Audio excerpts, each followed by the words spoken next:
this is officially going to be the last Worlds that we ever see 3 North American teams at.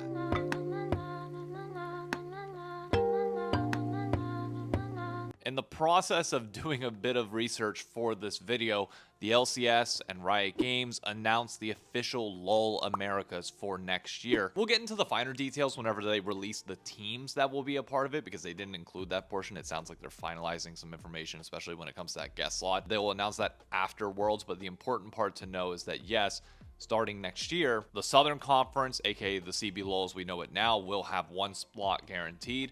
The LCS as we know it now will have 1 slot guaranteed, and then the highest finishing team outside of the 2 that are guaranteed, out of like the top 2 finishing teams from each region, will then get the 3rd slot. So at most, we will only see 2 North American teams go to Worlds next year. So why not try to send this one out with a bang?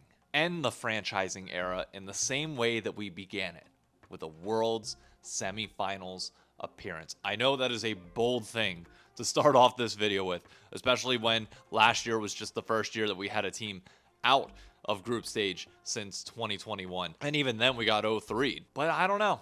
Something feels different this year. I know it's going to be hopium. I know a lot of people are going to look at me and be like, dude, you're not really saying that again, are you? Yeah, I genuinely do believe it. After the step-ups that we've seen from our teams at both MSI and the Esports World Cup, yeah, I think we can possibly contend and take one of those quarterfinal series if we can get there. But I want to quick reflect on our history at Worlds. I did a video on this last year and talked about our win percentages within what was the group stage at the time and now Swiss stage this year and last year as well. Putting the final numbers here. We have never made it out of group stage, or now Swiss stage, with less than a 40% win rate. Historically, that had been the trend. This would be the first time that we'd ever seen the Swiss stage, so like it was kind of a shot in the dark.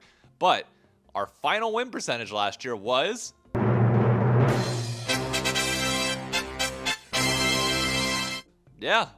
Yeah, I know, right? And it makes sense, because in order to get out of the Swiss stage, you have to win 3 series before you lose 2. So you have to be above a 50% record no matter what. Nobody can actually go 50%, I don't believe. So one team would have to go above that, and the other 2 could severely underperform and drag the weight down, which by all means, Team Liquid last year definitely did. They were 1-4, Cloud9 2-4, but NRG going 4-1, getting a pretty nice win early on to be able to catapult us up there. Granted, they didn't have to face against an Eastern team until quarterfinals, which they didn't do all that great. Brought up the average. It was enough. So what are the expectations this year? Well, let's start with playing stage. I'm going to do a full episode of The Rendezvous next week. I will go over the history of 100 Thieves at Worlds and everything that you need to know specifically about that team. Obviously, I'm a 100 Thieves fan. That's going to be the majority of my videos come Worlds, other than the pit, which will be after or before like each important stage or break during the tournament. So the next time you get one of these will be after Swiss stage. But 100 Thieves are favorites to get out of play-in stage. It's us, Mad Lions, and PSG. We are the big 3. There will be one team that will slot in beyond that.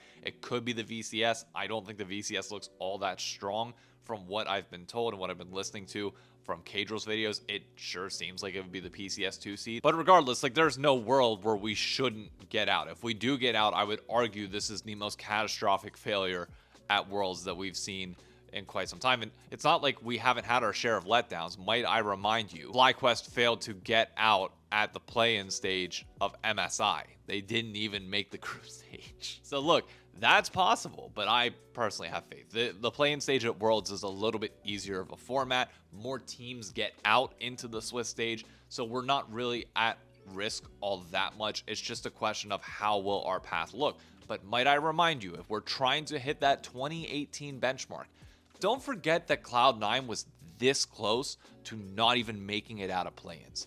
They went a full 5 games in their final qualification series just to get out. They didn't look pretty, but they continued to grow and evolve as the tournament went on. Got a little bit lucky with some of the draws, got a little bit lucky with some teams imploding versus others not, but like I'm not worried in a world where 100 Thieves does look a little bit shaky early on, especially given that this team is going to be performing on the international stage for the first time. Granted, it's nice that it's in the LEC studio, so they don't have to worry about that big of a crowd, but they got to get their feet underneath them. And we've seen with this particular squad that, yeah, it might take some time for them to do that. Come the Swiss stage, though, again, the common assumption will be that 4 LPL, 4 LCK are likely to get out.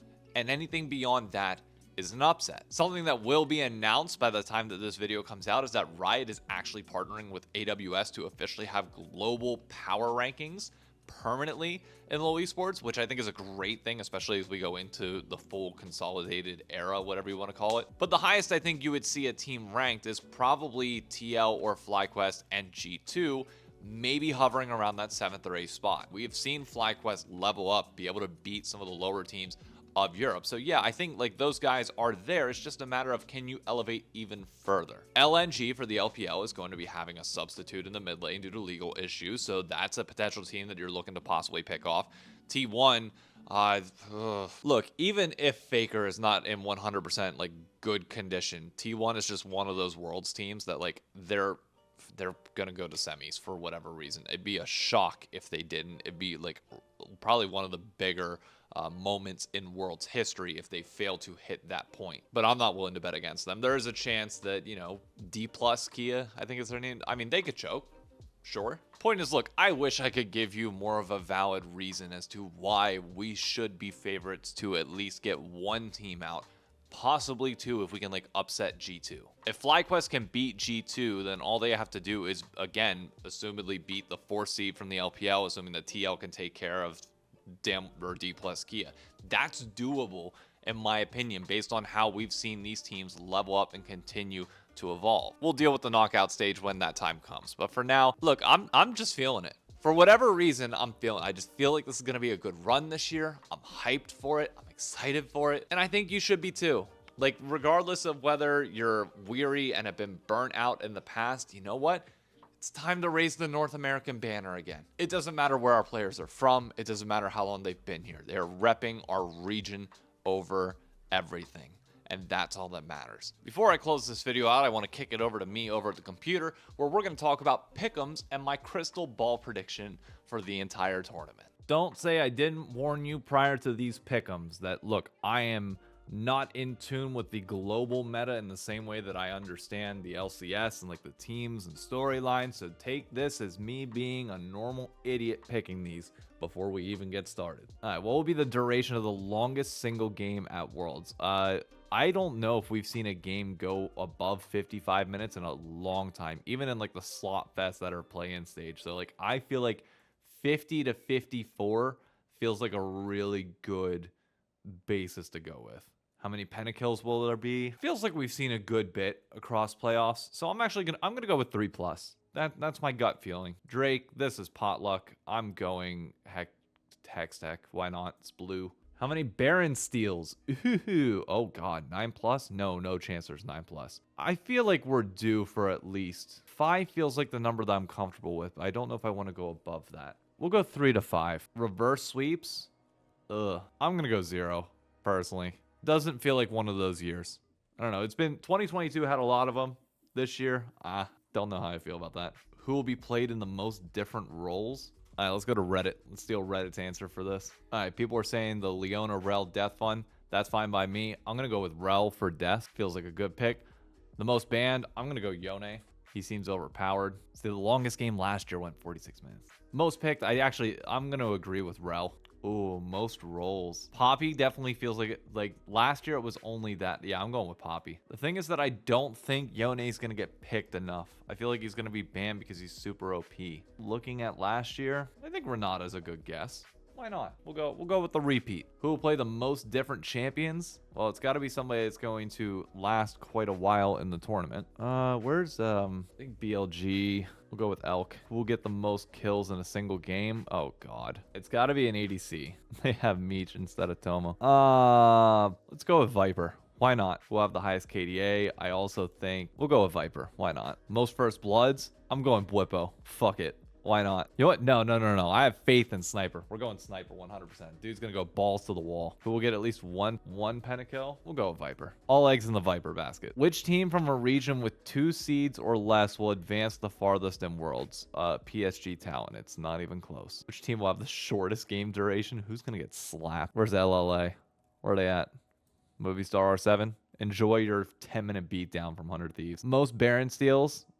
Who's coin flip? I want an LPL team. We'll go top. Why not? Which team is going to win Worlds? I'm locking this in. Zeka's getting another, baby. Hanwha Life. Most different champions? I'll go with T1. Why not? Choose the 4 teams advancing to the Swiss stage. It's going to be Mad Lions, PSG, 100 Thieves, and I'm going to say no VCS at all this time around. Oh, I need to save them.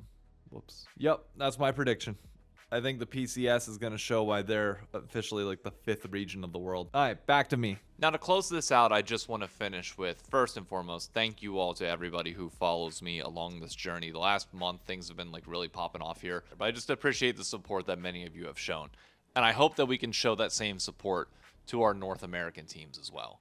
Look, Worlds is a very divisive time for us as a fan base. It's all fun and games when we're in the LCS and when we're domestic, but now becomes like a really pivotal moment for us as roster rumors start happening with teams that have already been eliminated. Slight underperformances at Worlds will immediately check some people out because they just don't want to get their heart broken again like they have in prior years. But look, that's just part of the journey. And I really just want to see us start to be more united and more vocal. I understand that we are underdogs. Like, if the power rankings, whenever they're out, I'm not sure, like, based on the embargo letter that I got here, I'm not sure if, like, they'll have an initial ranking out by the time that this video goes live. But, like, we are underdogs in, like, every situation that we play against Asia. That's not a surprise, and it would invalidate the storyline to try and assume otherwise. When I'm feeding you hopium angles, when I'm feeding you possibilities of how we can get there, it is, by all means, talking about upsets all the way through. Say in a world where we were able to pull off an upset against Hanwha Life or Gen G or BLG, that doesn't automatically make us like the best team in the world. And don't let anybody spin that narrative your way. It's an upset for a reason. We would, using those power rankings, it would be like the 10th team beating the first seed team.